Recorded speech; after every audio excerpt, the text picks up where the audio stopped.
A serial killer is copying horror movies. Note: I changed the names of the people I mention here, including my own. When you're a cop in a small town, every call from work makes your heart race. Sometimes they're little calls. Someone keyed someone's car. Someone broke a window. Someone shoplifted a quart of milk or ripped a few Huggies out of the box. Janine Collins ran a red light and almost hit Angela Brennan, which would have been a big deal if her brakes weren't faulty and she weren't sober. Those little calls make up most of the year, and you're glad they do, because the big calls are so bad you talk about them for years afterwards. A fire at Mrs. Branzino's takes out half the house and burns her leg, something awful. You went to school with her kids, and your kids go to school with her grandkids. Her son Mike asked you to prom, and you said no, and when he sees what happened to his mother, he passes out and hits his head, and he's in the hospital for a week afterwards. She recovers better than he does. Nick Rodriguez, only 15, with his whole life and the whole world ahead of him. No one saw it coming because he was an honor roll student and on the football team and outwardly happy. Sometimes you're having a good day, and then you see a kid that looks a little bit like him, and then suddenly you see him in his room, like you found him, and for some reason, you get stuck on the fact that he was barefoot but only wearing one sock. You wonder, for days on end, where that other sock was. Yesterday, I got a big call. The biggest yet. I can feel it spreading already, heavy in the air and hollow. Already, it's swallowing conversations and people and days, weeks, months, years. I was at the movies with Chris, my youngest. Something about robots. He'd already seen it twice. Once with friends. The second time with his father and older sister, but he said he wanted to see it again with me. I didn't mind, even if I don't get sci-fi movies. I was just glad he wanted to hang out with me. I got the call in the middle of what I assume was the big showdown at the end. A confusing light show that made my eyes water and was so loud I felt the phone and didn't hear it. I didn't hear what Monica was saying either, so I stood and shuffled awkwardly around people's feet and out into the hall. "What did you say?" I asked. "It's Becca Campbell," Monica said. Only in a small town would she say Becca instead of Rebecca. Only in a small town would I know who she was talking about instantly. What she looked like. Where she lived. How young she was. How innocent. "How bad is it?" I asked, even if I already knew it was bad. No one starts a call with "it's" and then a person's name unless something really bad happened to them. "It's bad," Monica said. I remembered, then, that Monica's girl played volleyball with Becca. "Is she at the house?" "Yes," Monica said. "Her parents found her outside." "It's her boyfriend too, Anna. They found him in the backyard." "I'm on my way," I said. "Tell Jordan to keep Paul and Nicole outside, if he can. Don't let them touch anything. Tell them to cordon the area off too. No cell phones or pictures or goddamn TikToks." I turned around, ready to drag Chris out of his seat, but I found he had followed me into the hallway, a worried look on his face and more than a little curiosity in his eyes. His mom's a cop. He knows when something bad's happening and he can't resist its pull. "I have to drop you off at your father's," I said. "Where's Vivi?" Chris shrugged and made a face, like I'd just asked him about the whereabouts of the lost city of Atlantis instead of his older sister. "Someone died," Chris said. A statement, not a question. I'm not sure yet, but I was in, judging by Monica's voice. It wasn't just bad but weird. Bad murders get better, after a while. If a husband kills his wife, the town's possessed by the spirit of true crime excitement for a few weeks, maybe a year. Then something worse happens, somewhere else, and things die down. But weird murders are something else entirely. The weirder they are, the longer they live on, the stronger the fervor is. There are a lot of towns in America that never get away from a weird murder. They become it. I dropped Chris off at Evergreen Hills condominium, the nicest suburb on the nice part of town. I hate it because I have to hand my ID to the guard at the gate, and he calls my ex-husband and asks if I can drive into his little, gated slice of paradise. He must love that. Must love hearing my name on the phone and knowing that he could turn me away. But he didn't. Not tonight. He let me through and let me drive up to his house and drop our son off outside. He opened the door for Chris, ruffled his hair, kissed him on the forehead and pulled him in for a big hug. He never even looked up at my car. I didn't mind. Not that night. I had somewhere to be. Luckily, the Campbells lived on the nice side of town too, just a few minutes away from Evergreen Hills. They didn't live in a gated community. Instead, their home sat on the edge of the hill like a white space ship with floor-to-ceiling windows and wooden decks and an infinity pool out on most nights. I'd envy that home and the people in it. Not yesterday. Not when the nice driveway was clogged with half of the patrol cars at the station, 3 ambulances, and one of the town's only fire engines. What the hell happened? Nicole Campbell was on a stretcher, her face puffy and covered in tears, her blouse covered in vomit, an oxygen mask over her nose and mouth. Paul Campbell wasn't on a stretcher, but he was sitting on the curb with his head in his hands and a horrible look on his face. He met my gaze and waved, a polite smile grazing his lips for a moment before his mouth slumped open again and his eyes went distant. Jordan ran up to me, his deputy's shirt still a few sizes too big on his skinny frame. It had been a year, and we still couldn't one that fit. She's, Jordan started. Just lead the way, I said, and I immediately saw why he had hesitated. There was no way to be led to. Becca was right there, hanging from a tree in the Campbell's front lawn with a noose around her neck, a landline phone in her hand, and her guts hanging out of wide horizontal gash that split her stomach from one side to the other. One of her intestines draped out of the cut like a streamer, dangling between her legs and pooling on the ground. For some reason, my first thought was that it looked fake, like a Halloween decoration or something out of a movie. Jordan said. I nodded and followed him through the house. There'd been some kind of fire. My eyes watered and the house still reeked of smoke. We walked through the empty frame of a shattered sliding glass door, sidestepping the lawn chair that had been thrown through it. Becca's boyfriend, Dylan, was sitting outside, his wrists duct taped to the arms of a plastic chair. His ankles were duct taped together. A few layers of duct tape covered his mouth. He was wearing a Letterman jacket and his guts were hanging out of a massive wound on his stomach, some of them pulled out onto his lap. Dylan doesn't play football, I said. Didn't, I thought. And it was true. He wasn't on the team, so why was he wearing that jacket? Jordan gagged, turned, and groaned as a string of vomit shot out of his mouth. 2 murders. I thought. Bad ones. Weird ones. Theatrical. There was a fire inside? I asked. Jordan nodded, then shook his head. Stove, he croaked. She was cooking something on a pan. Weird. Weird how? I asked, then walked back inside before he could answer me. I found it in the sink. A giant ball of tin foil on a pan that had been charred to a crisp. It looked vaguely familiar. Old. Nostalgic. I looked around the Campbell's $1 million kitchen, and then I found it. A cardboard label. Jiffy Pop. Some kind of popcorn that comes in an aluminum foil dish with a handle. You cook it right on the stove. We left the scene at 4 a.m., and I got home at 6, practically crawling up the cramped stairs to my shitty studio apartment. I unlocked the door, tossed my work bag on the couch, and someone screamed in response. I flipped the lights on, my hand shooting to the gun on my hip. Jesus, Mom. Vivi groaned. She was sleeping on the couch, still in her school clothes. When she was little, I loved the fact that Vivian looked like me, with her curly dark hair and dark eyes and brown skin. Now, I hate the fact that she looked like me with the dark circles under her eyes, disheveled hair, and wrinkled clothes. Unfocused. Disorganized. Mind anywhere but on her schoolwork. A lot of that is my fault, of course. You could have told me you were sleeping over. I called you 1,000,000 times, I said. And I had. I'd been calling even before I heard about Becca Campbell. Vivi started.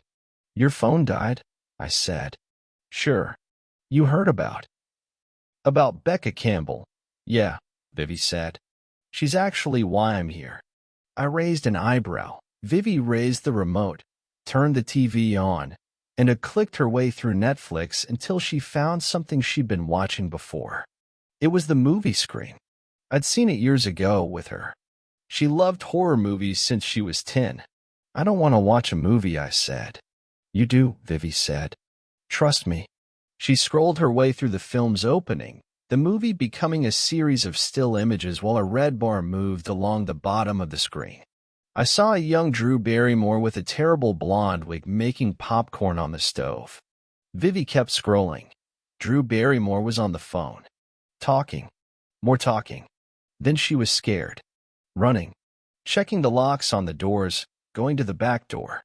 A sliding glass door.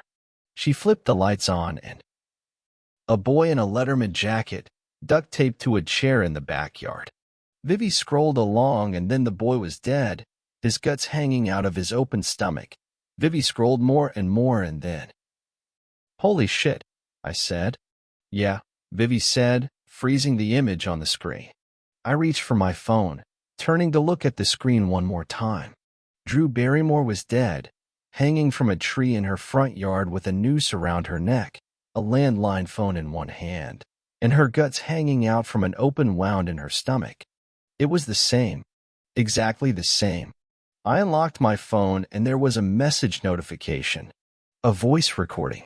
I tapped it, then put the phone to my ear. Hello, Sheriff Rios, a deep voice said. Do you like scary movies? I do. 7 movies. 7 bodies. 7 days. Word gets out, especially in a town of less than 5,000 people. Yesterday morning, we held a small conference. We don't have a dedicated conference room at the station. Whenever something big happens, which isn't often, we hold conferences at Janice McCarthy's Inn. It's the closest thing we have to a hotel. It has a dance hall for events. Mark and I had our wedding there, as did most of the people in the room. Janice helped set up the podium and snapped her fingers at Bob Nowicki, Mariana Castro, and the other young waiters that work at and Marie Jackson's restaurant, which is part of the inn too. Janice and Marie are best friends, and I'm stalling. My mind's racing. The worst thing about being from a small town is that you know everyone and everyone knows you. You can't hide, especially when you're the sheriff and someone is murdered. 2 people, which makes it even worse. 2 young people, which makes it catastrophic. When we were done setting up, Janice handed me the microphone and then stood next to me, in front of Jordan and a few of the other deputies. I shot her a look and she took a few steps the right of the podium, but she stayed up there throughout the whole thing. I hate that. She does it at the weddings too, hovers near the priest and the best man and the wedding planner, like just because she owns the place she's gotta be a part of everything. I'm stalling again. Sorry. Yes, Dash. I started. Then everyone in the room cringed under at the sharp shriek of the speaker's feedback. Janice snapped her fingers and her waiters fiddled with the thing. Do a mic check, Janice said. 1, 2, 1. I sounded like an idiot. I looked around the room. Can everyone hear me? They didn't answer, but I could hear myself just fine, so I kept going. Sorry about that, I said. Yesterday, we lost 2 of our own. Cliché, I know. But I'm not a writer and not much of a public speaker either. I'm a cop. Becca Campbell and Dylan Russell. There's no easy way to talk about this, to say that 2 young, bright, 2 good kids were killed. There was a murmur of agreement in the crowd. Anger too. I noticed some of that anger was directed at me and the deputies around me. I know there's been a lot of talk, I continued. Someone. I turned around and looked at my deputies, then at the dozen or so members of our local paper. Took pictures of the crime scene and shared them in a couple of group chats. Some of those pictures were posted online too. The police department's own technology team has reached out to other authorities and has gotten a lot of those pictures down. Luckily, most of them had already been tagged and flagged and taken down by the platforms themselves. I swallowed, suddenly remembering that I shared the case myself on this site. I reminded myself that I had done it in desperation, in the hope that maybe someone online could help me make sense of it. I have no doubt that, when this is all over, I'll probably be let go for doing it. I'll probably be run out of town. I think that'd be for the best. We haven't had a murder in this town in close to 20 years, and, back then, this social media stuff wasn't an issue. I'd like to remind you that sharing details of an ongoing police investigation is a crime. I wasn't sure of that, actually. I'm not sure of it, even now. It's probably bullshit, but I felt it gave me a little authority in the face of the online monster. It's obstruction of justice, but I'm not here to tell you not to share photos of the crime scene because you'll get in trouble with the legal system. No, I'm here to tell you that sharing those photos is disgusting. I can't stop small-town gossip or morbid curiosity, but I will do everything in my power to stop people from gawking at two dead kids like there's some kind of sick attraction. More murmurs. Some nervous glances, too. Please disregard any rumors. Don't believe anything you hear unless it's from me or a member of our law enforcement team. I'll take a few questions today. Please remember to respect the privacy of the families involved. I answered a few questions as best I could. Whether we were considering this a homicide, yes. What time were the victims killed? We're still waiting on word from the coroner, probably in a few hours. Where were the victims killed? Same answer as before. Luckily, no one asked me about horror movies. No one asked me about Scream. I think that only my daughter made the connection, and I don't think she'd share it online. She wants to be a cop, like me. Wants to be in on the investigation. The more confidential, the better, as far as she's concerned. Like being part of an exclusive club. She told me as much a few hours later at the station. I gave her one of our awful coffees, then put her in my office. Then I walked into a conference room with Jordan. Sit, I said. Jordan sat down. I'll only ask this once, I said. Did you take photos of the crime scene? With the department's camera, Jordan said. You told me to. Not crime scene photos, I said. Cell phone photos. No, Jordan said. Do you know who did? Jordan shook his head, but he looked nervous. Pale. Guilty. Was there anyone hanging around the bodies? Maybe you turned your back, or another deputy did. Jordan told me a few of the firemen did, some of the first responders. I sighed. It was my fault for not being there sooner. Do me a favor and keep an eye on my daughter. I'm going to see Paul Warren. I should go with you, Jordan said. What did I just say? Jordan nodded. Our town doesn't have a morgue or a medical examiner, but there's one the next town over. Paul Warren's a local. Friend of the family. Friend of my father's. He was like an uncle. I trust him. When I walked into the room where Paul does the autopsies, I don't know the name for it. It's a smaller room. Cold. Smells awful, like chemicals and something dead underneath. Anna, Paul said, mimicking the act of pulling me into a hug. He was wearing a full-body coverall. Me too. His assistant had told me to it on before walking into the room. A hairnet, too. A mask. The whole 9 yards. I tried not to look at the two dead kids on the table. What should I know about? I said, motioning to the bodies. The male victim.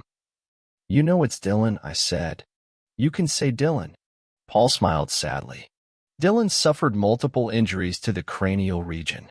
Examination revealed evidence of at least 12 separate strikes with what was most likely a metal object. It's my opinion that these blows were done to render him unconscious, but the blows were so strong they actually shattered the cranium and caused severe intracranial hemorrhage. The evidence points to the fact that he died from the blows to the head. He didn't die from the cut on his stomach? No, the wounds on his stomach came after. Wounds? I asked. It looks like one big slash to me. His stomach was split horizontally, which took considerable effort. I found evidence of 18 different cuts in several different directions, some of them as high up as his sternum. Whoever did this wanted to disembowel him, but I don't think they imagined how hard it'd be. Not as easy as it looks in the movies, I said. Paul shot me a strange look. I guess not, he said. She died before being disemboweled, too. At least a dozen stab wounds to the chest. A few of them severed her aorta. Anything else? I asked, eager to change the subject. The phone in her hand, Paul said. What about it? It was superglued to her palm. Post-mortem. That's strange, right? Not if you wanted her to be found with the phone in her hand. He staged her, Paul said. Theatrical. Not theatrical, I said. Cinematic. Thank you, Paul. I was on my way back to town when I got the call. Luckily, it was on my way, right on the edge of our town. There was nothing else lucky about this one. There's an old well on the Harrison's farm. When I was a kid, we'd sneak onto the property and drop coins into it. Make wishes. I actually believe they'd come true. Kid shit.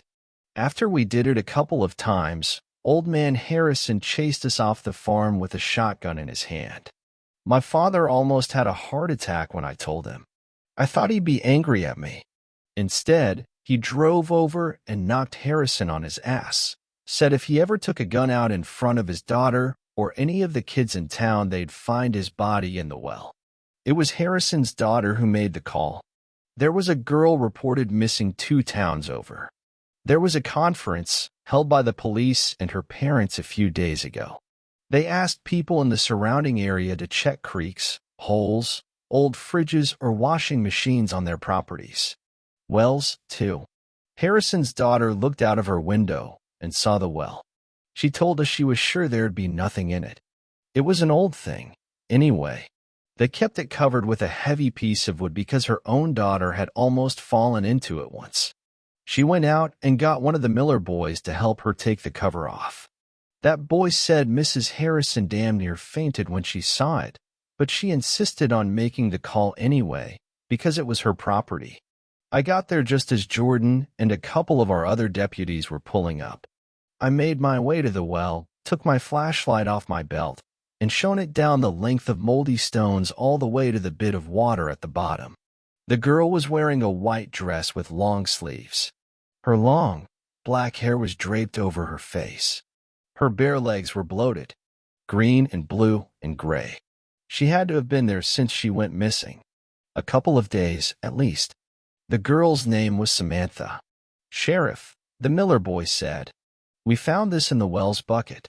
Damn thing almost fell into the well, but I caught it just in time.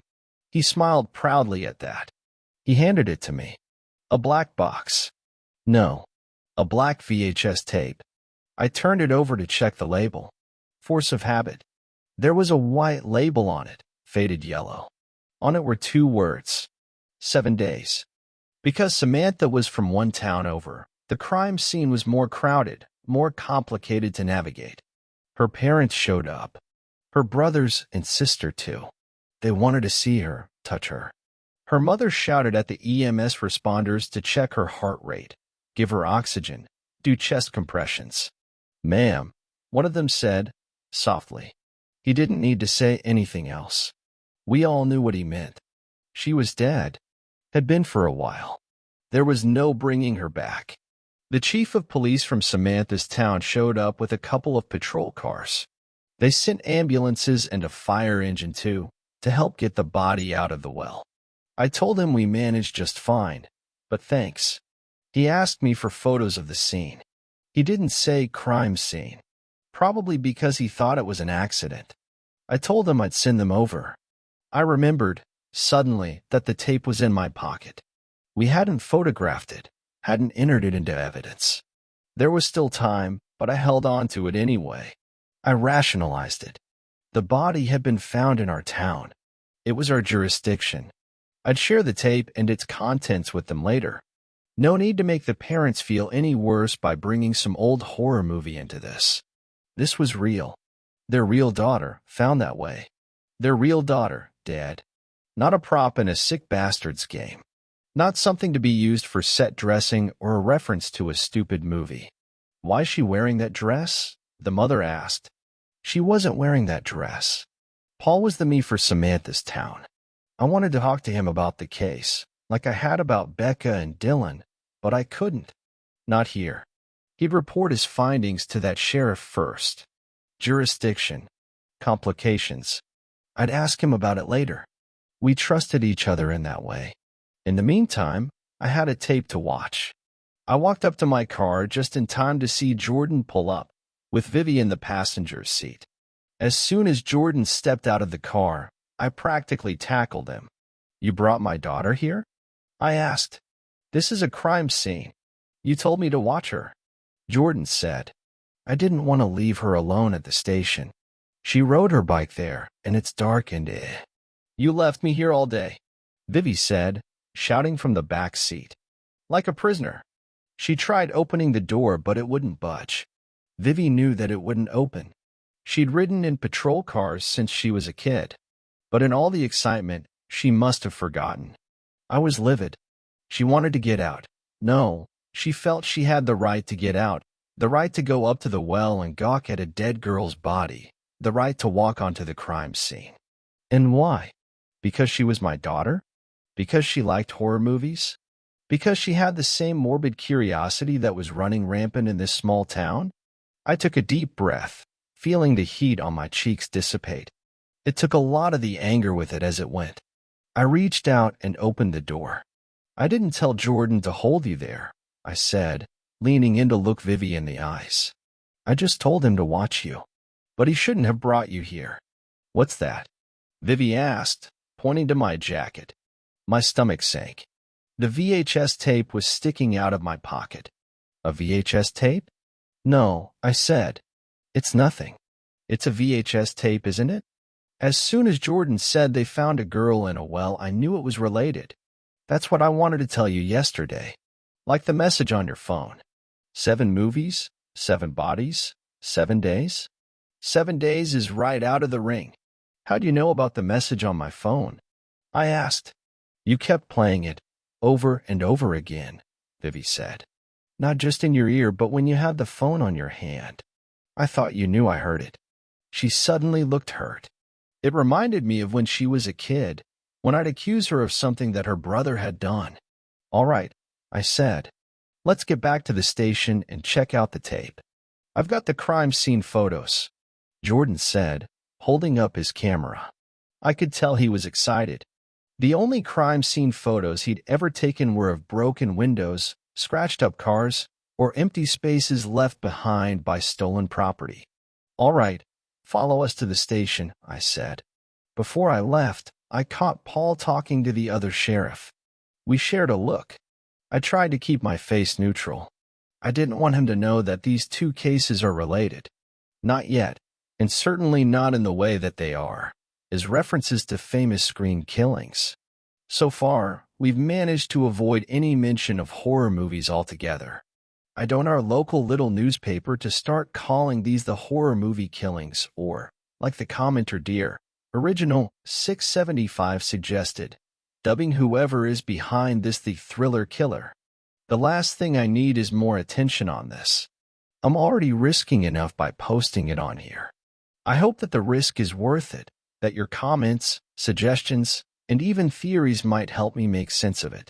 Vivi sat in the passenger seat on the ride back to the station. I keep referring to her as Vivi, but a few weeks ago, she threw this huge fit over it, saying that Vivi sounds stupid and childish. We've called her Vivi since she was a baby. She said that her friends call her Viv. And her dad 2.so. I relented and called her Viv for a few days. Then she said it sounded wrong and said that I should call her Vivi. Her friends and her dad still get to call her Viv, though. So, I started.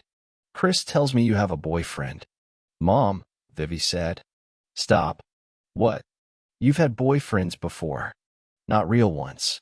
"I was like 13. But this one's real?" "I guess. I don't know.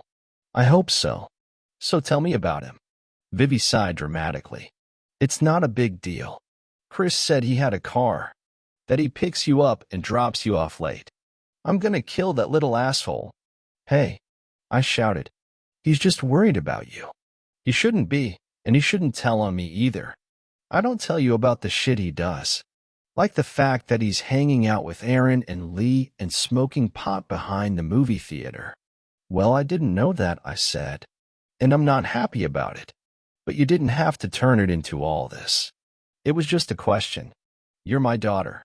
If you're dating a guy and he has a truck and he drives you around at night, I should know about it.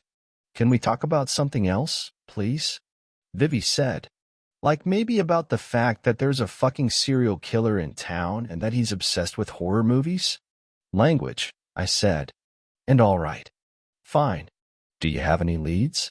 That's confidential. You don't, do you? Because Samantha was from one town over, the crime scene was more crowded, more complicated to navigate. Her parents showed up. Her brothers and sister too. They wanted to see her, touch her. Her mother shouted at the EMS responders to check her heart rate, give her oxygen, do chest compressions.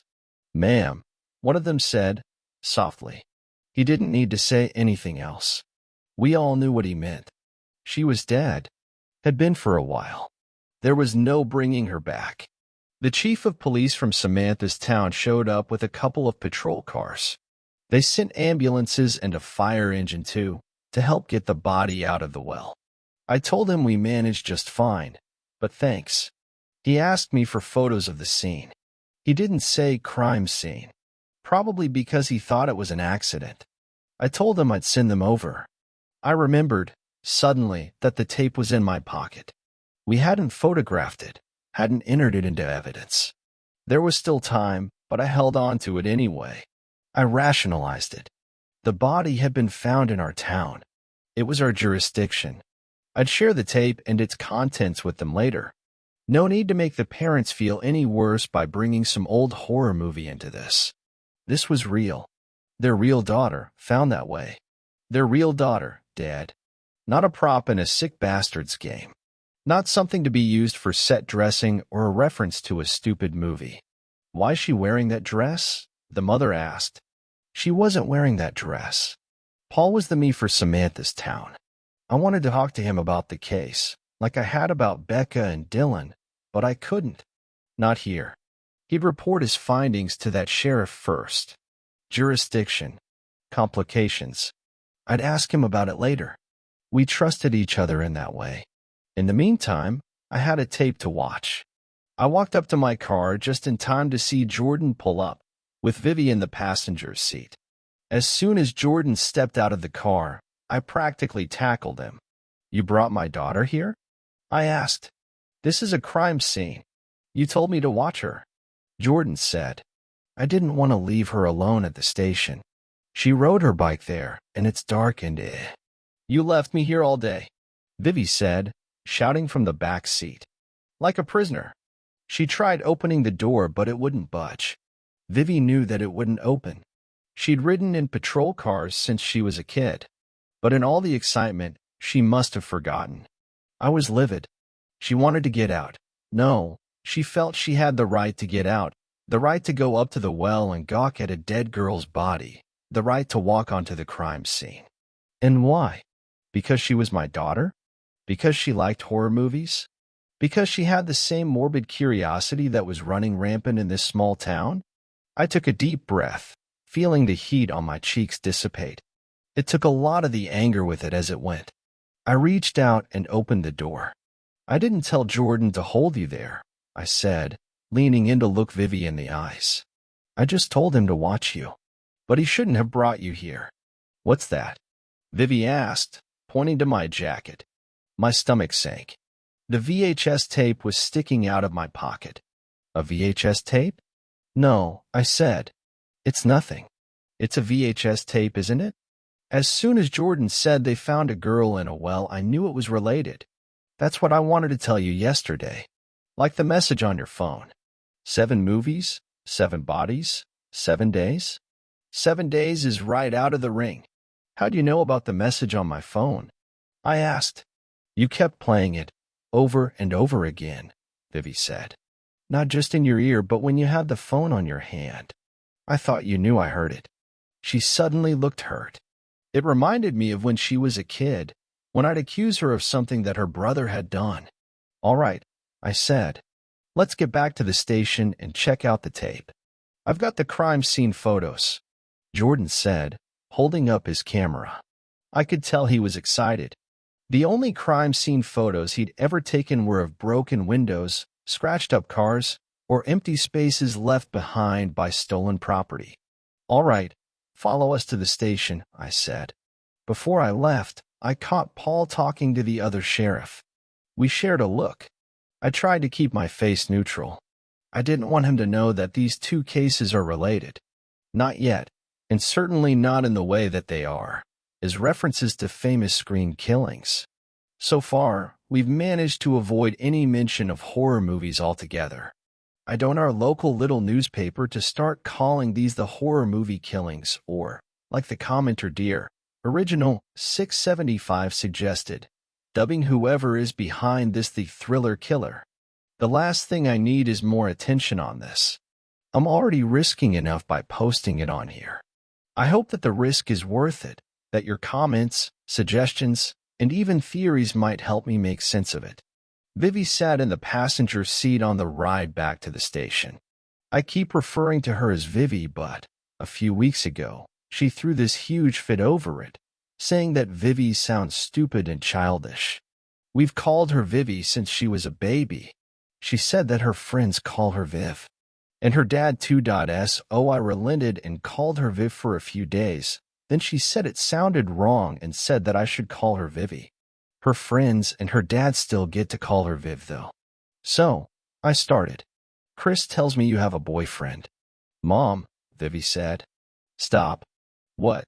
You've had boyfriends before. Not real ones. I was like 13. But this one's real?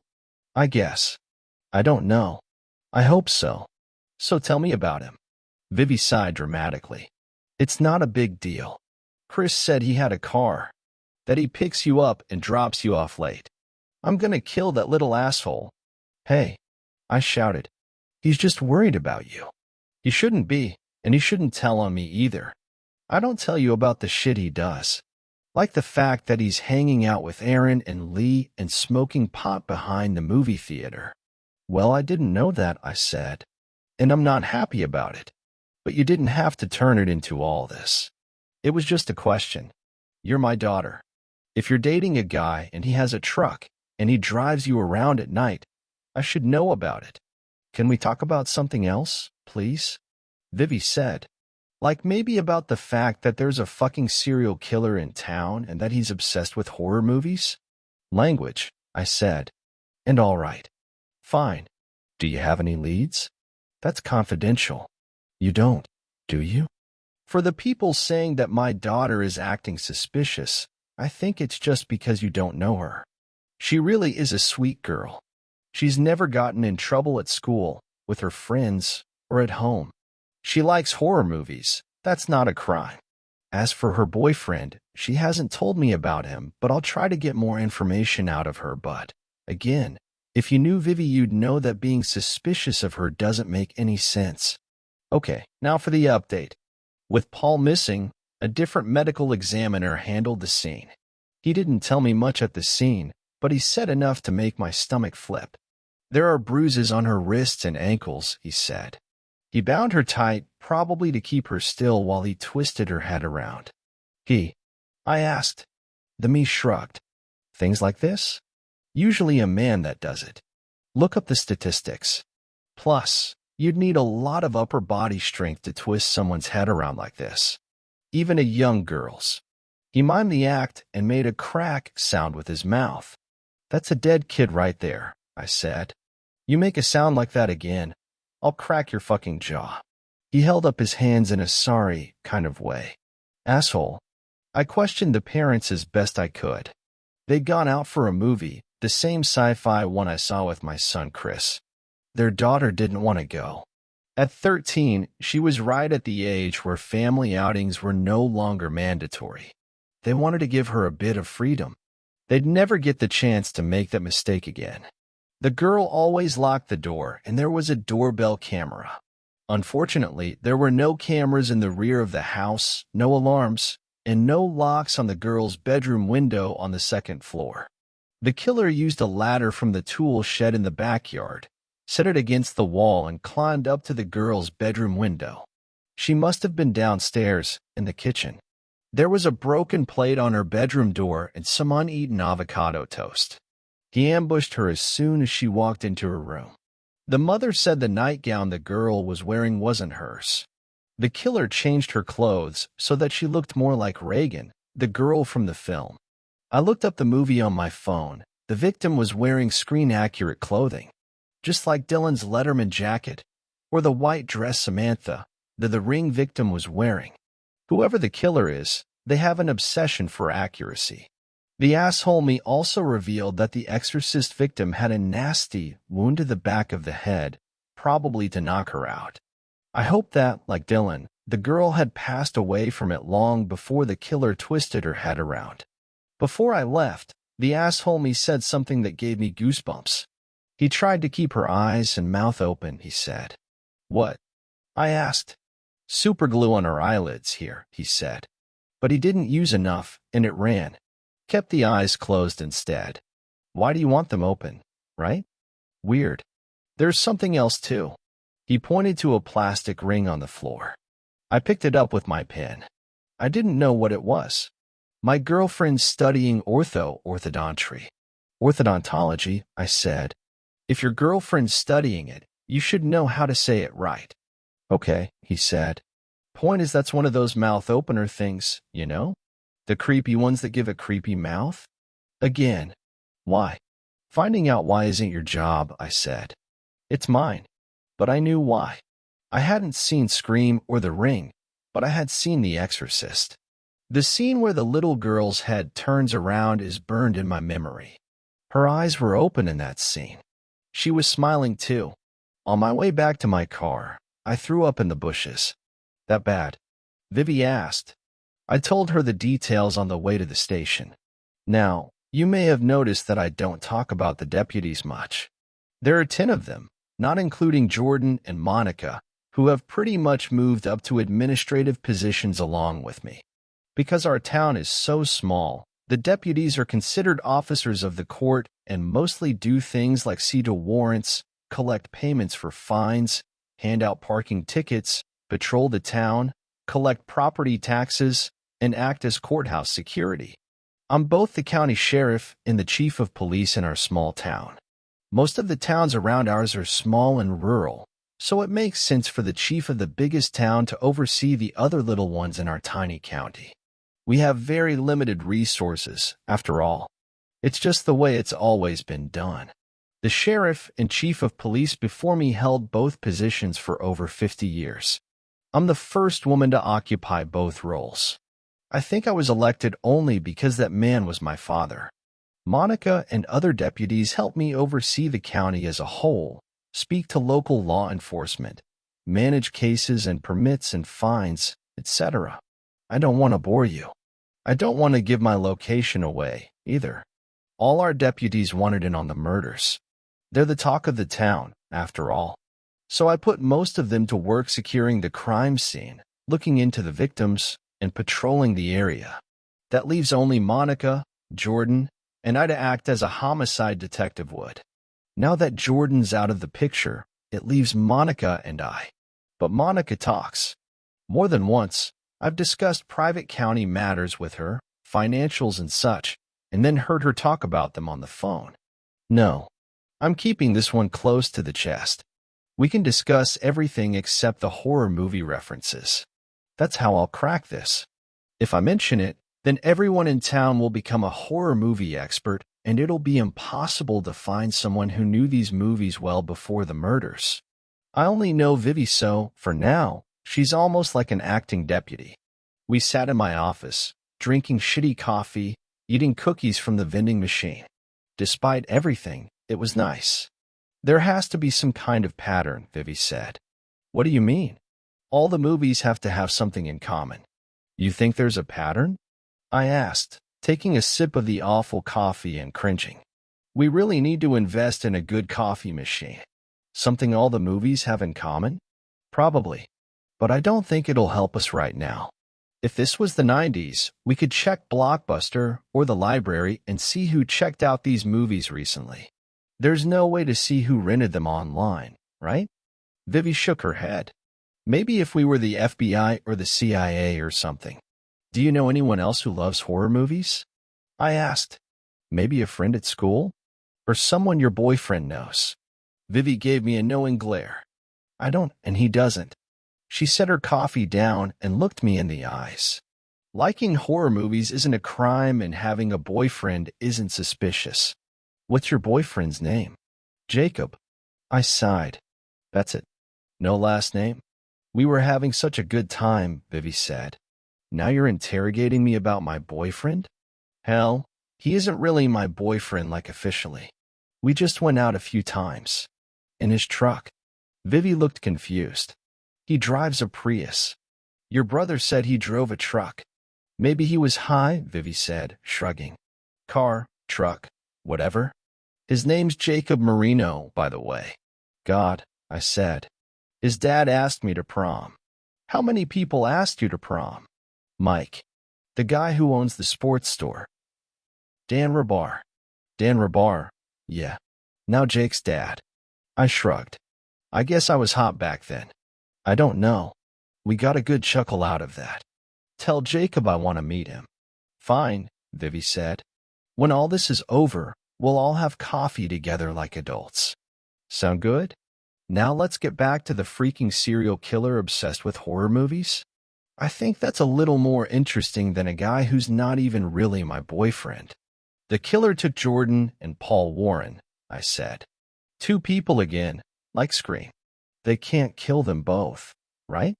Two for Scream, one for The Ring, one for The Exorcist. There have already been 4 victims in 4 movies, if we count 7. If they kill Jordan and Paul for the next one, it'd put the count at 6, but there'd be 3 movies left. Maybe they won't kill Jordan and Dr. Warren, Vivi said. But 7 movies, 7 bodies, 7 days, I said. Yeah, but 7 bodies in total, Vivi said. They could reference a movie without killing someone, then kill 2 for the next one, or even 3. They never said 1 victim per movie. The whole thing is a reference to David Fincher's Seven anyway. There was one scene in that movie. Lust. I nodded. Vivi and I saw it the night before. She forced me to watch it. It was a good movie, I guess. Didn't like the ending, though. That one had 2 people, but only one of them died, Vivi said. But it was a guy and prostitute. Right, Vivi said. I don't think they'd reference Seven again either. Whatever it is, it's a movie where 2 guys are the victims. They had to take them somewhere else, too, I said. They killed Becca Campbell and Dylan Russell at Becca's house. Probably because her house had sliding glass doors, a patio, and a tree in the front lawn.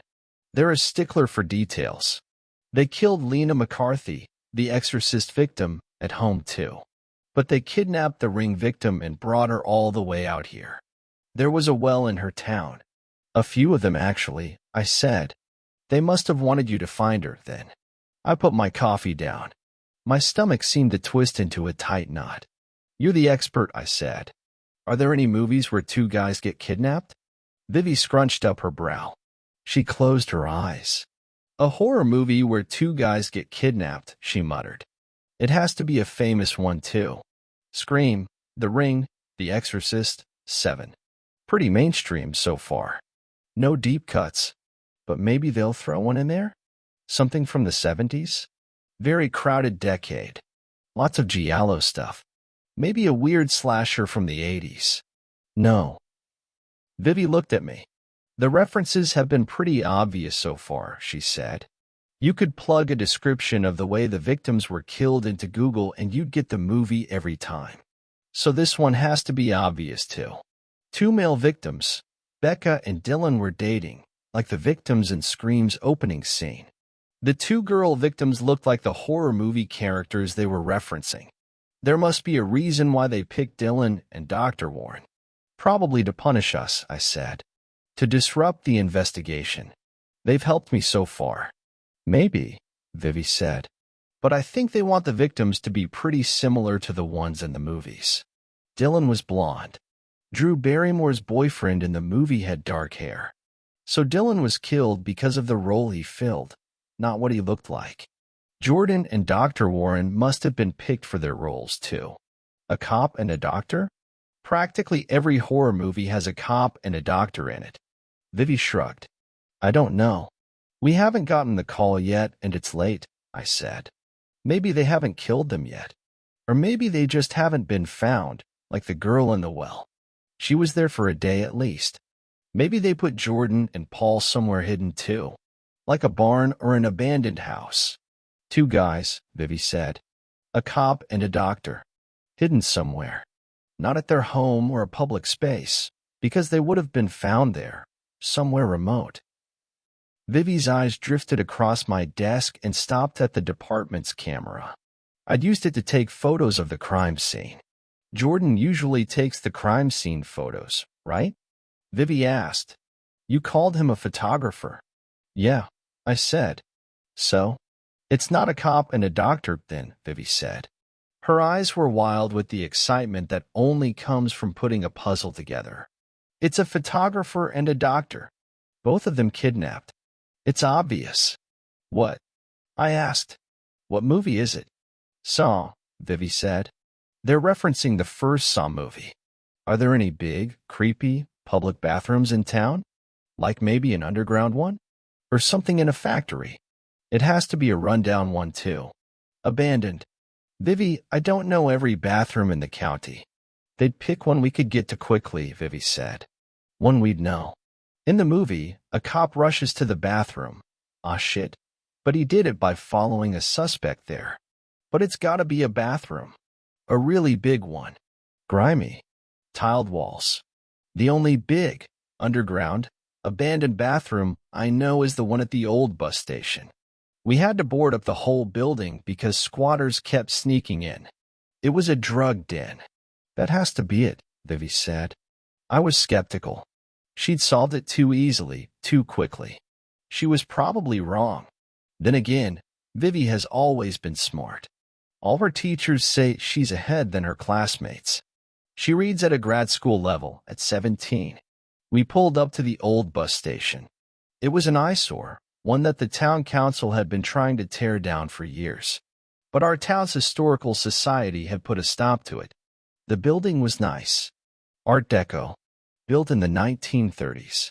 But they'd screwed up when they put in the water pipes. Most of them burst at the same time, one summer. Damn near flooded the entire building. Rotted the wood floors and wood stairs and platforms. Not it was a gutted, decaying mess. You're staying the car, I said, opening the passenger's side door, and then one of the rear doors too. But Vivi started. You'll be safe in the car, I said.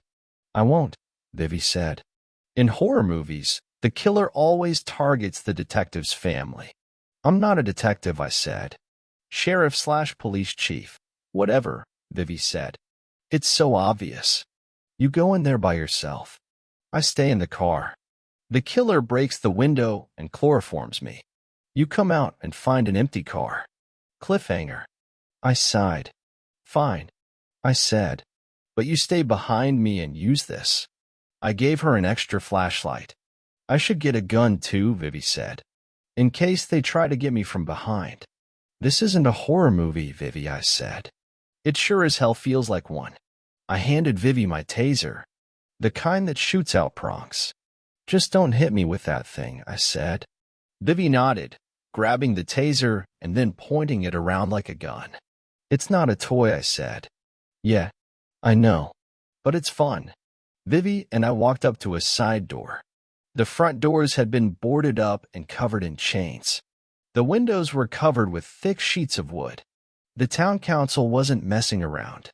But there had to be an easy point of entry, by law, in case the building caught fire or something. Not that this moldy, soggy wreck could catch fire. The side door was covered in locks and chains, but we had hidden the keys under one of the Art Deco statues near the entrance. We wouldn't be needing the keys, The side door was wide open. Shit, I said. Language, Vivi whispered. She was pale. Scared. Stay behind me, I said.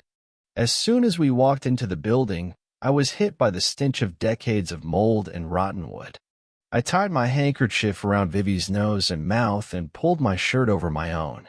We walked carefully, testing out the rotten floorboards before putting out with delicate steps before putting our full weight on them. We found the stairs leading down to the bathrooms. The way forward was easy from there. I could see drag marks on the floor where the mold and dust had been wiped away by someone dragging something or someone else. There was a light on in one of the bathrooms. Strange, seeing as how the building didn't have power. I saw how the killer had done it almost instantly. There were thick power cables snaking out of the bathroom doorway and slinking away through the darkness, leading deeper into the station. I could hear the hum and churn of a generator in that direction. They'd planned this, had put a lot of work into it. That scared me more than anything else. Suddenly, I remembered a line Morgan Freeman said in Seven. This guy is methodical, exacting, and worst of all, patient. I stepped through the doorway into a moldy, grimy, tile-covered bathroom. A set of new, bright, unforgiving fluorescent lights had been fitted on the ceiling. Underneath them was a giant bloodstain. I could see the imprint of a body on it, as if someone had been lying in it for hours as it dried. "Anna!" Jordan shrieked. He was on the other side of the room, lying in another pool of blood. He had a shackle around one of his ankles. A thick chain led from it to a series of rusted pipes in the corner. Then I saw Paul. Jordan was holding him, hugging him. Paul's head was in Jordan's lap. I could tell, from where I stood, that Paul was dead. He was pale, blue, and I didn't need a medical degree to see why. Paul's right foot was gone. In its place was a bloody stump. Jordan's eyes shot to the corner of the room, next to me. I turned around and my breath hitched in my throat. Paul's foot was lying in another pool of blood, with the shackle still around it. There, lying near it, was a hacksaw. "Holy shit," Vivi said. Vivi and I sat across from Jordan's hospital bed. The doctors said he should be all right. He only suffered cuts and bruises. The killer hadn't hit him in the back of the head, like the other victims. They'd used chloroform. They were learning. They didn't want Jordan to die from a hit that was meant to render them unconscious, like what happened to Dylan and the Exorcist victim. I had gotten a call from the asshole me and he confirmed it, another brain hemorrhage. In that girl's case, I was glad she was dead before the killer got to work, undressing her and dressing her in what they'd brought, posing her like a cheap haunted house prop. "The last thing I remember was unlocking my front door," Jordan said. "Then I woke up in that bathroom. With Paul." I asked. "Paul and the man." Vivi and I shared a look. "What man?" I asked. "A man wearing a black hood," Jordan said. He was still groggy. The doctors had given him something for the shock. "A pig. A pig mask," Vivi said. "Jigsaw's helpers wear them in the movies. They kidnap people." I rolled my eyes. "I hate horror movies." "Don't blame the movies," Vivi said. "Blame the crazy guy who's bringing them to life." I leaned into Jordan's bed. He looked bad. Groggy. Pale. Sedated and anxious at the same time. "What makes you think it was a man?" He had a very deep voice, Jordan whispered, looking around nervously as if the killer could walk into the room at any moment. "Probably a voice changer," Vivi said. "Like the killers in Scream. Jigsaw's copycats use them in the sequels and—" "Vivi," I said, "maybe you should wait in the hall." "Fine," Vivi said. "If you don't want my help." "I do want your help," I said. "And you're helping a lot, but I shouldn't even be here. The only reason the doctors haven't kicked me out is because I'm the sheriff." "All right," Vivi said. She walked out of the room and shut the door. I turned back to Jordan. Part of the reason why I asked Vivi to step out of the room was because I didn't want her to hear what Jordan would say next. What happened to Paul? Jordan's eyes met mine.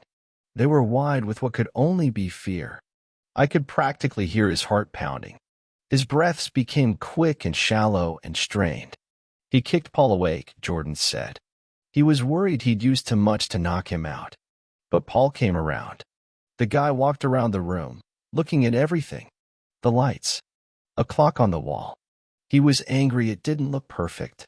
He brought someone else in too. Unconscious. Wearing black clothes.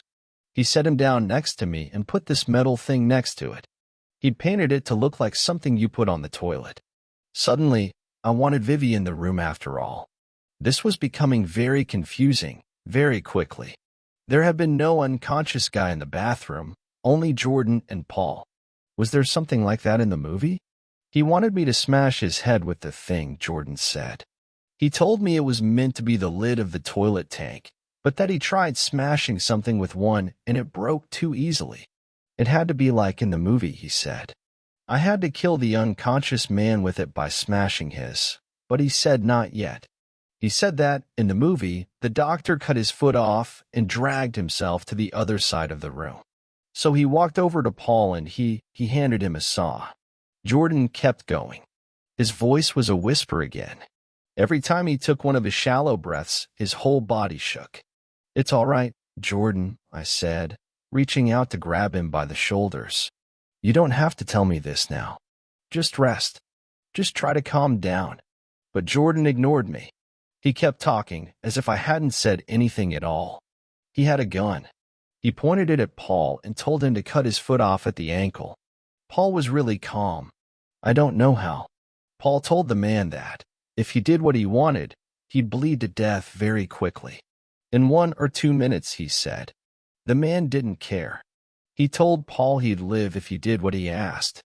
All he had to do was crawl to me, then crawl outside, and the man would cauterize his wound and he'd live. Jordan took a deep breath.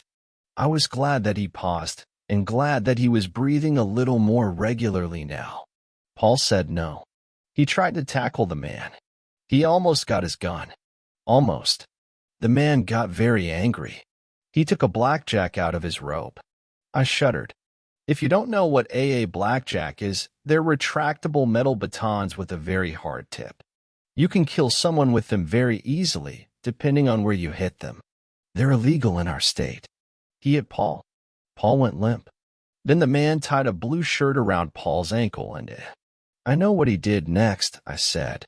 You don't have to tell me. Jordan nodded. There was a lot of blood. A lot.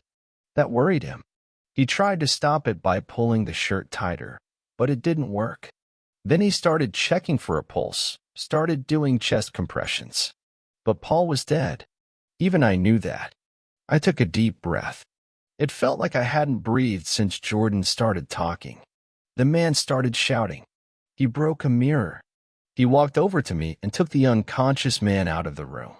Then he walked back in, dragged Paul over to me, and left. I thought I heard him whisper something before he left. Game over, Vivi said. What did I tell you? I asked. Vivi was pale, her eyes wide. Yeah, Jordan said. That sounds about right. From the movie? I asked. Vivi nodded. The doctors gave Jordan something so that he'd sleep, and Vivi and I walked out of the hospital, into my car, and drove home. We didn't talk the rest of the day. Whatever illusions I had about this being fun, about a sheriff and her daughter teaming up to catch a killer, were a distant memory. This was ugly. It made me sick. I scrolled through the horror category on Netflix, and I had to run across the room and puke in the kitchen sink. I don't think I'll ever be able to watch another horror movie again. I can tell that Vivi feels something similar. I asked her a few questions, mostly about the unconscious man that the man wearing a pig mask wanted Jordan to kill. She just told me to read about Saw online. She sent me a link to a wiki. I couldn't even look at it. Maybe someone can explain what the reference was in the comments. I'm having a hard time reading them either, especially the ones telling me to look at Vivi or her boyfriend as suspects. She's my daughter, not a character in a movie. There's no twist because there's no writer. This is real, as much as I wish that it weren't. I raised Vivi. She and Chris are my life. Which is why this next part took me so long to write. Vivi said she wanted me to drive her over to her dad's. At the time, it seemed like a great idea. Mark had been blowing my phone up with dozens of missed calls, asking me where Vivi's daughter was, and when I told him that she was with me, he said that that's exactly what he was afraid of. He'd heard about Paul, of course. He knew about a few of the other ones too. But he didn't know they were done by the same person, like most people in town. I hadn't shared the horror movie references.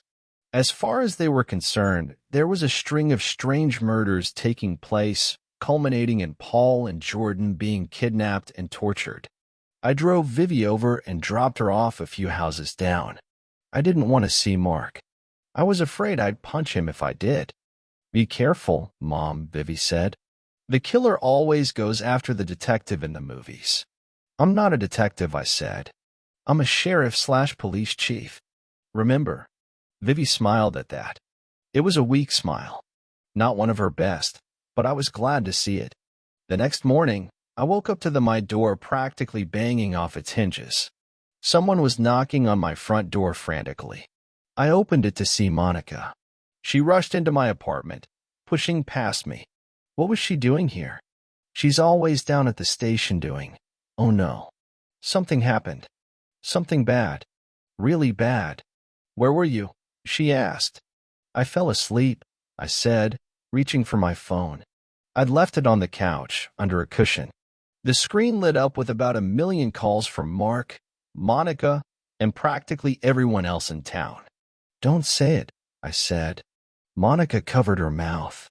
Her hands were shaking, her eyes full of tears. She said the very thing I was dreading. I thought that, because I knew it was coming, the words wouldn't be that bad. I was wrong. The fact that I'd guessed them, that I'd imagined Monica saying them in my worst nightmares, just made it all 10 times worse. 100 times. 1 million times. It's Vivi, Monica said. They think she's going to pull through. I pushed past her and ran outside. Monica drove me to Mark's. I was glad she did. I would have ran every red light, would have slammed into every car in front of mine, would have tried running through everything in my way.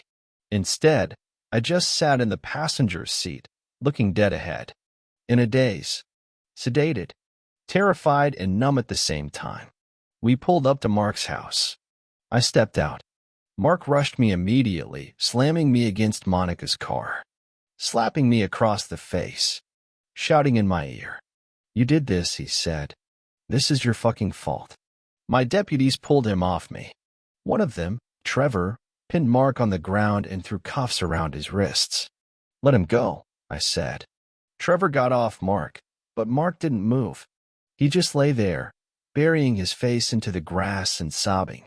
I walked upstairs, went into Vivi's room, ignored the horror movie posters on the walls, and saw a pair of EMTs rolling her out on a stretcher with an oxygen mask on her nose and mouth. She was wet and wearing nothing but the towels they'd wrapped her in. But she was awake, her eyes half open. The EMTs kept tapping her on the face, kept telling her to stay awake. She's alive, I said. She's okay. Is she? Will she? Ma'am, we need to wait for the blood work to know for sure. I rode in the ambulance with Vivi and Monica. The EMTs filled me in. Mark heard a noise and saw someone jump out the window. He found Vivi in the bathtub, unconscious. The EMTs told us that she wasn't out for long, as far as they can tell. For the next few hours, I sat in Vivi's hospital room, waiting for her to get back. The doctor said they'd flush her stomach, run some tests, start her off on a 4-drip. One of my deputies found a sleeping pill bottle on Vivi's bedroom floor. They brought Vivi in, still groggy. She was in and out. It's a small town. They know me and they know her. The doctors are good and they watched her closely. Her blood work came back. Sleeping pills. Higher dose than recommended but not lethal. She should make a full recovery. No signs of brain damage, no respiratory depression, and she didn't ingest any water or vomit. You'll be all right, I said, kissing Vivi on the forehead. Chris and I sat together through most of it. He was quiet, distant.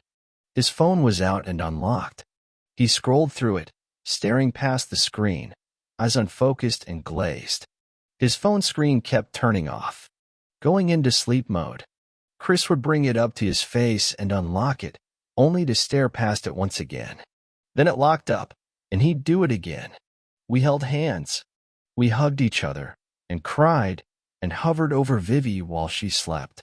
Chris kept asking the doctors if it was okay for her to sleep.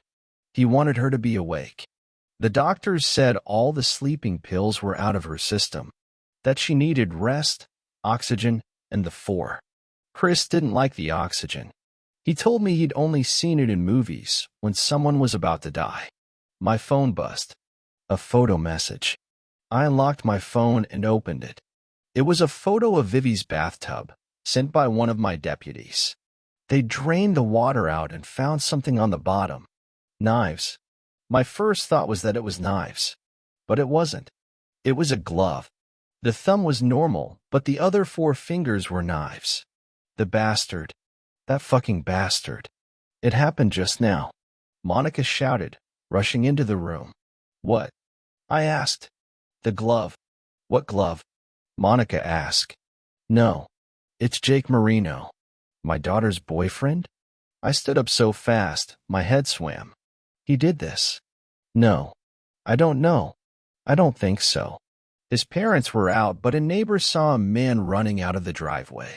He called us and a deputy went in, and... What? They said he was killed in bed. Stay with Vivi, I told Monica. I walked out of my daughter's hospital room. I don't even remember driving there.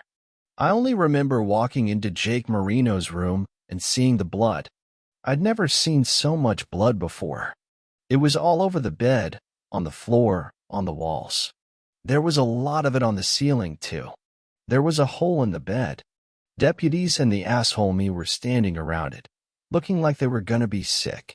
We didn't know if we should wait for you, one of them said. I shone my flashlight into the hole. Jake Marino was inside. I don't know horror movies, not even famous ones. I was sitting outside Vivi's hospital room when Mark walked up to me. I stood up immediately and took a step back, as if I was expecting him to tackle me again. My head still hurt where he'd slammed it against my car door. Mark held up his hands, as if to show that he wasn't going to hurt me. That just made me even more mad. Mad at him, yes, but mostly mad at myself. Why was I scared of him? I had handcuffs. I had a badge. I had a taser.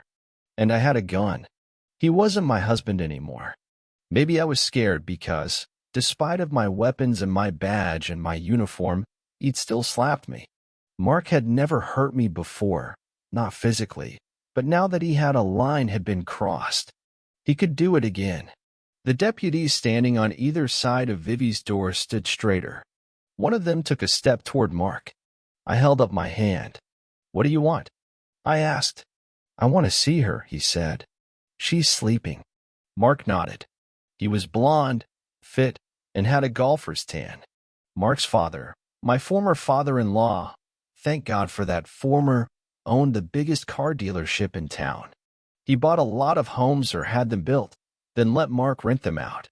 I was too busy with work, they said. I had been drinking after my dad's death, a bit too much. I got distant. I got angry. After we split up, Mark got to keep our house. His house, I guess. It had never been mine. After I moved out, my place was a 1-bedroom apartment on the bad side of town.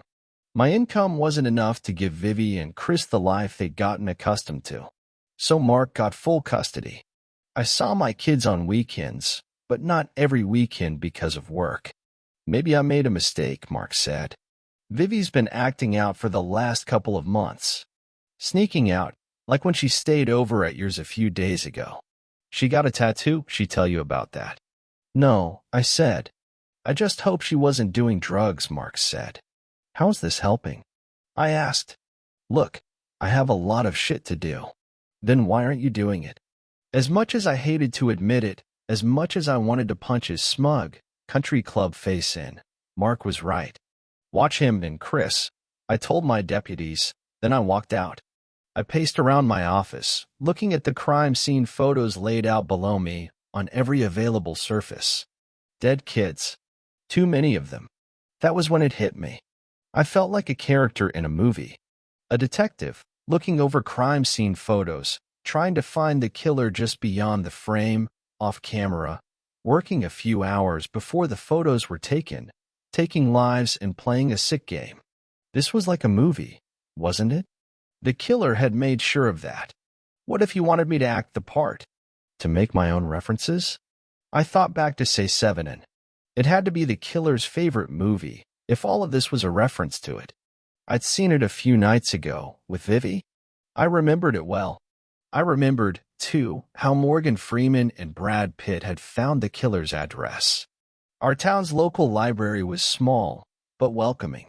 It was pretty much all ran by Brenda Peterson and her husband, Ralph.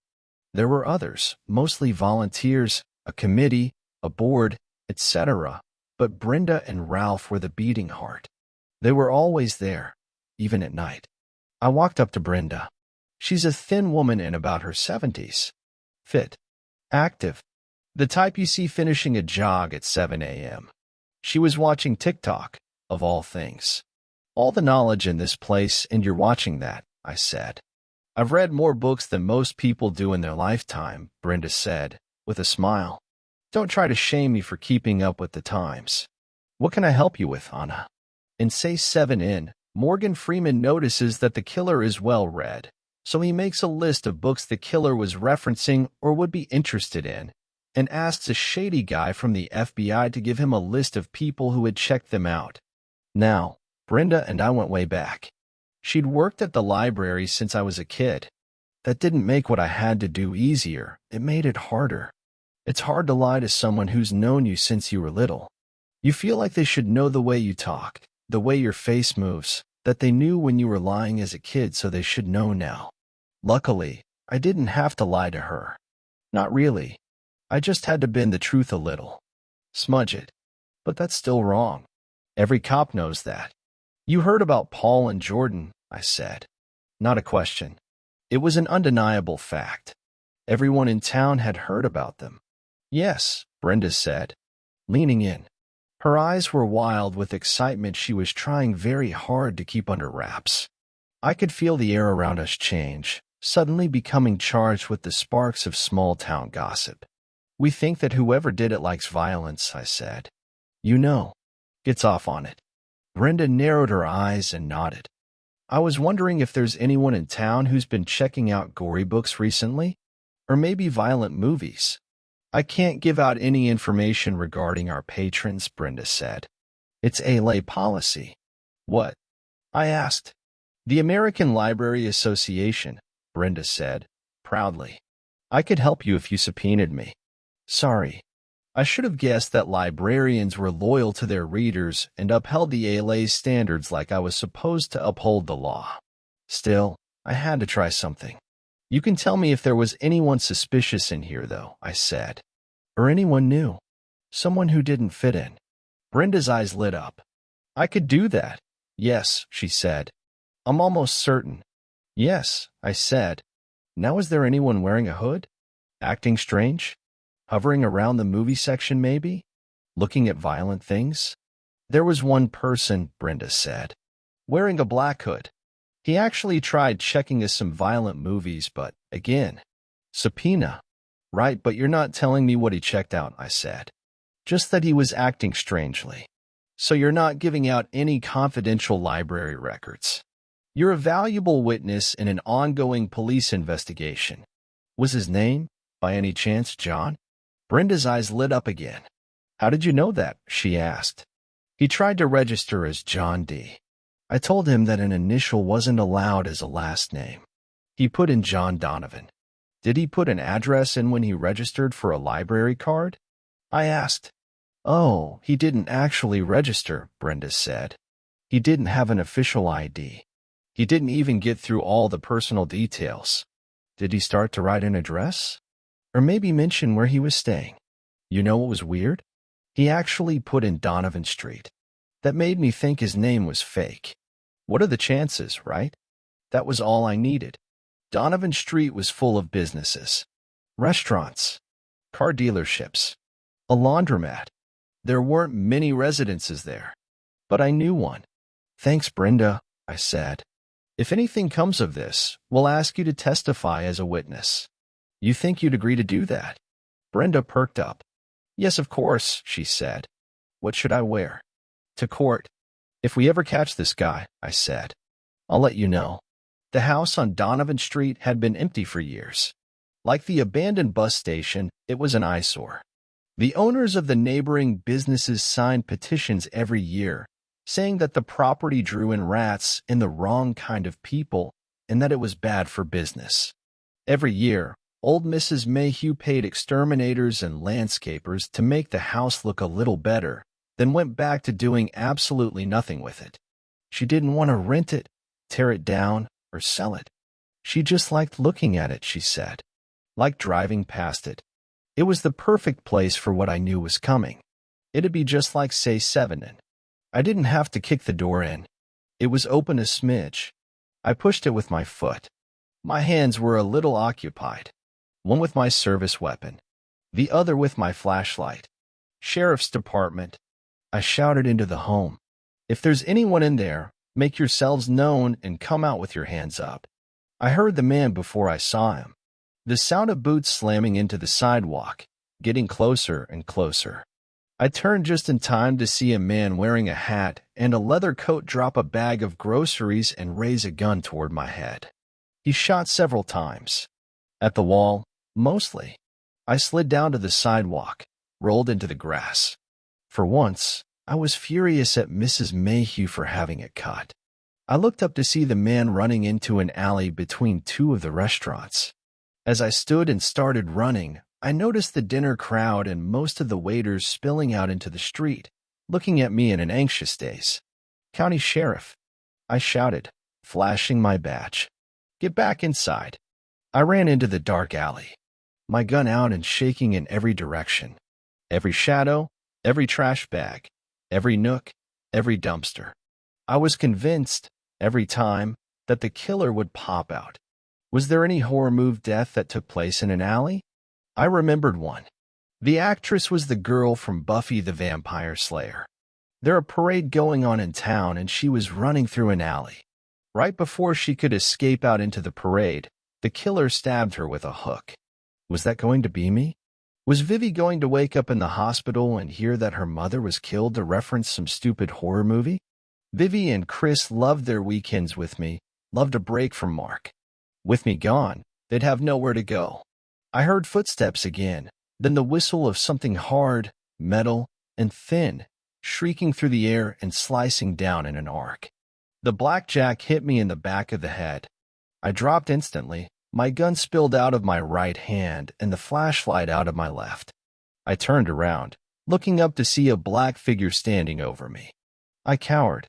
My hands rose up instinctually. I didn't want to get hit again. That's what was on my mind, all that was on my mind. I'd forgotten about the gun. I'd forgotten about the killings. I just didn't want him to hit me again. And he did. He brought the blackjack down on my left forearm. I heard it snap before I felt it. The figure above me pressed his gun into the side of my head. I could have tackled him. I could have tried something clever, but my head was a mess and my arm hurt. That was my world.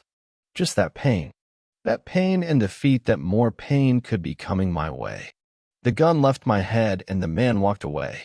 As I lay in the alley, hugging my broken arm, I kept thinking about the fact that, in say 7 in, the killer overpowers Brad Pitt's character in an alley and lets him live. After that scene, Brad Pitt's character was a cast for the rest of the film. Say what you will about the killer, he was making me remember a lot of details about horror movies. If that was his goal, then he was accomplishing it. I stood and walked out of the alley. The world was a blurry, intangible mess, but I did my best to keep it steady. I had to walk back into the house. There was something there. I was sure of it. I crawled up the stairs, dragged myself through the front door, and made my way into the house. And it was empty. Completely empty. In the film, the detectives enter the killer's apartment and discover that it's filled with hundreds of notebooks explaining the killer's motives, as well as religious iconography and 7 display cases for elements used in each of the crime scenes. There was none of that. It was just the same empty eyesore of a property that Mrs. Mayhew refused to rent or sell or tear down. I collapsed on the floor, vaguely aware of the police sirens and the shouts outside the front door. And there, beneath me on the hardwood floor, was a single Polaroid photo. I picked it up with my good hand. It was a photo of a bookshelf. No, of one corner of a bookshelf. There were a few DVDs, 6 to be exact. Say 7 and Scream. The Ring. The Exorcist. A Nightmare on Elm Street. Saw. The last thing on the shelf was an old VHS tape. Loose. There was no label because there was no box. It was a black spine. The label was on the other side, facing the other films or the shelf. I slipped the photo in my pocket, even if I felt like balling it up and throwing it away in anger. I had walked into the house hoping to find notebooks filled with the killer's thoughts. I wanted a dozen notebooks, one for each film. Instead, all I found was a photo. But maybe the photo accomplished the same thing. Maybe it said that, instead of notebooks, the films were what the killer had seen again and again. Those films on that shelf. A black shelf, in the corner of a room with a white wall. It could be anyone's room, anyone's shelf, anyone's movies. But it looked vaguely familiar. I tried thinking, in the haze, if I had ever been to Jordan's house, or maybe it was the shelf on the library, or the... I felt myself collapse, but it was a distant thing. Someone else's pain. Someone else's body hitting the ground. I woke up in a hospital bed. My left arm was in a cast. The room's light was too bright, too blurry, too much all at once. Mark and Chris were standing in front of me. So were a few of my deputies. I tried getting out of bed immediately. "What are you doing?" Mark asked. "The doctor said you suffered a concussion." "What?" I asked. Mark repeated what he'd said and told me that it was exactly why I had to stay in bed. "I'm fine," I said. "What are you going to do if I leave? Arrest me?" The deputies in front of the door looked at each other, like they were unsure what to do. Mark reached out to steady me, and I pushed him away so hard he hit the wall. "Mom!" Chris shouted. I turned to look at him. I had been so wrapped up in the case, so focused on it and on Vivi that I had barely thought about my son. What must he think, seeing me like this? Seeing his sister in another hospital room with an oxygen mask? I reached out to him and he recoiled, taking a step back. "Let's go, Chris," Mark said, grabbing my son's hand. "We've been here too long." I pointed at the two deputies. "Follow them and stand watch outside the house." "No," Mark said. "You want to be useful? Watch her." He motioned to me violently. I flinched at the way his hand shot out. "Make sure she stays in bed, takes her painkillers, does whatever the doctor says. She's not thinking clearly because of the concussion." The deputies looked at each other again and stayed in the room. One of them led me back to my bed and helped me onto it. "Send a patrol car," I said. "To the house." "We will, Sheriff," the deputy said. "You should get some rest." I slipped out of consciousness again. I don't know for how long, but when I woke up, my phone was ringing. I dragged myself out of bed, reached the chair on the other side of the room, slid my finger across the screen, and put the phone to my ear. A deep voice was on the other end. The first time the killer had used a voice changer, it sounded like the killer in Scream. This time, he sounded like Jigsaw. "If you want your son to live," the voice said, "follow my directions." On the phone, the killer told me to go to the church on our town's main street. He said almost nothing else, ignoring every question I shouted, every concern I had about Chris's well-being. "Get there in the next 15 minutes, the killer said, "or I'll stab him 7 times. I didn't go to church often, but I knew where the church in question was. I estimated that, on a day without traffic, it was probably about 10 minutes away from the hospital. So I had around 5 minutes to get out of the hospital and 10 to drive to the church. If I was right, that left me no time to get out of my car, no time to climb the church steps, no time to burst through the doors and do what? Confront the killer. Stop him. There must be hundreds of horror movies where someone is killed in a church. I couldn't think of any. All I could think about was the killer's obsession with the number 7. I looked at the clock on my phone screen. I had wasted an entire minute. I grabbed my uniform off the chair in the room. They'd taken my gun and flashlight. One of my deputies was probably holding it for me, but I didn't have the time to find one and ask them for it. Hell, I couldn't even risk one of them seeing me. If they did, they might ask me where I was going, or why I needed my gun, or why I wasn't in bed. They'd probably try to convince me that I needed rest. That conversation could very well take 10 minutes or even 15. I couldn't risk it. My hospital room was on the first floor. The room's window didn't open, but the bathroom window did. I pulled it open, climbed on the cabinet, and pushed myself out of the small window and onto the parking lot below. How many minutes had that taken? Too many. I found my car keys in my jacket pocket and unlocked my car. There was a gun in my glove compartment. I grabbed it, stuck the keys in the car's ignition, started the engine, pulled out of the driveway, and drove. I don't know how long it took me. I just know that I turned on the lights and the siren and drove like a madwoman. I never hit the brakes. Not once. I swerved and blasted the horn and ran a few red lights until, finally, my car was in front of the church. I didn't have the time to drive around the block and into the church's parking lot. No. I drove onto the curb and onto the church's first steps. Then I pushed the driver's side door open, fell out of the seat, and ran up the stairs. I burst through the church doors and saw it. My stomach dropped. My heartbeat was a pounding, overpowering presence. I could see it in my eyes, could feel it in my trembling, tingling fingers as they held a gun that felt cold and wet. Chris was lying on the altar, trying to squirm away as a hooded man held him in place. There was a knife in the man's hand. He held it above his head, the thin blade glinting, frozen in place. Then it started to move, to slice down in an arch, to drop closer to my son's chest. I didn't think. I just moved. I raised my gun and shot the man. The first bullet hit him in the shoulder. The next one hit him in the neck. I don't know where the others hit him. I just know that none of them missed. The man dropped, twisting as he fell. My adrenaline turned the world into a slideshow. Every time I blinked, I moved without knowing it. I blinked once and I was at the altar, reaching out to Chris and asking him if he was okay. I blinked again and I was lifting his shirt to check for blood or cuts or wounds. Nothing. I blinked once more and I was standing over the man, kicking the knife away from his hand. I took a deep breath and the world seemed to steady. I reached down and pulled the man's head back. And it was Mark, my ex-husband, Chris's father. My deputies arrived on the scene a few minutes later. They didn't ask me anything. What had happened was obvious. And that's when it hit me. The crime scene was obvious. It left no doubt or room for interpretation. Anyone who saw it would understand that my ex-husband had kidnapped my son and was going to kill him on the church altar. The knife was near his hand, and there were 6 other blades laid out next to my son. It was ritualistic, strange, sick, satanic, maybe. They put Chris in an ambulance and gave him something for the shock.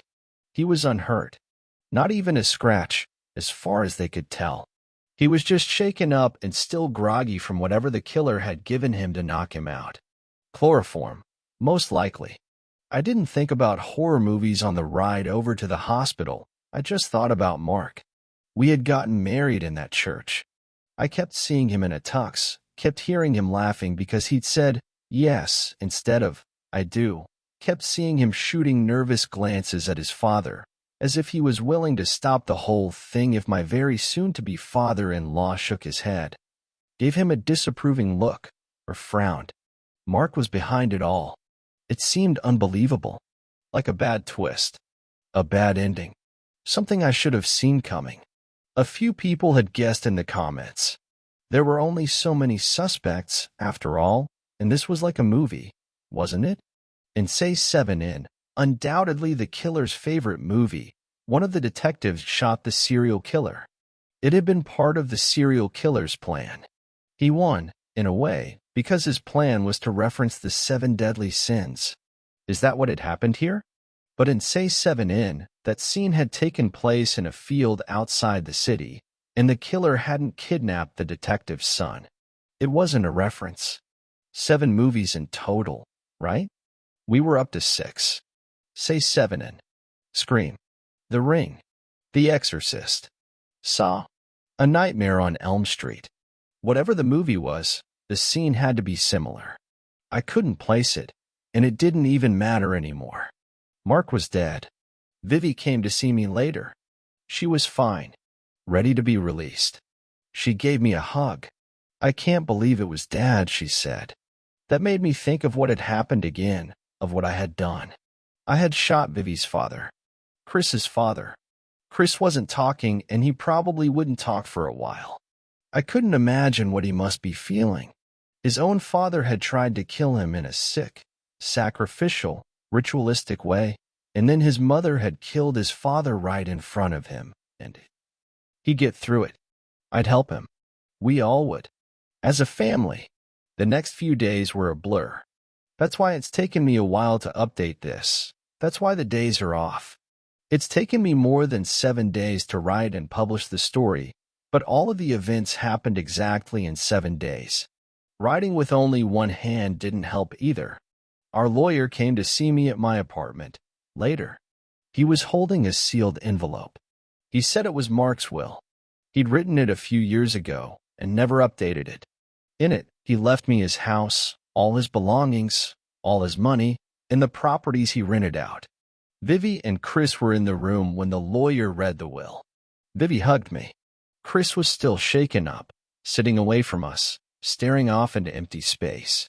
Later that day, Vivi and Chris insisted that I stay with them in Mark's house, our house now. The lawyer said that, with Mark gone, and especially with the circumstances he had gone in, I'd get full custody of Vivi and Chris. No one would question it, he said. It had only been a few days, but people in town were already calling me a hero. I was sure that I would get fired, exposed for not revealing the evidence sooner. One day, I walked into my office, and there was a woman sitting at my desk. She was from the bureau. She'd read the things I posted online. The world lurched. My stomach dropped.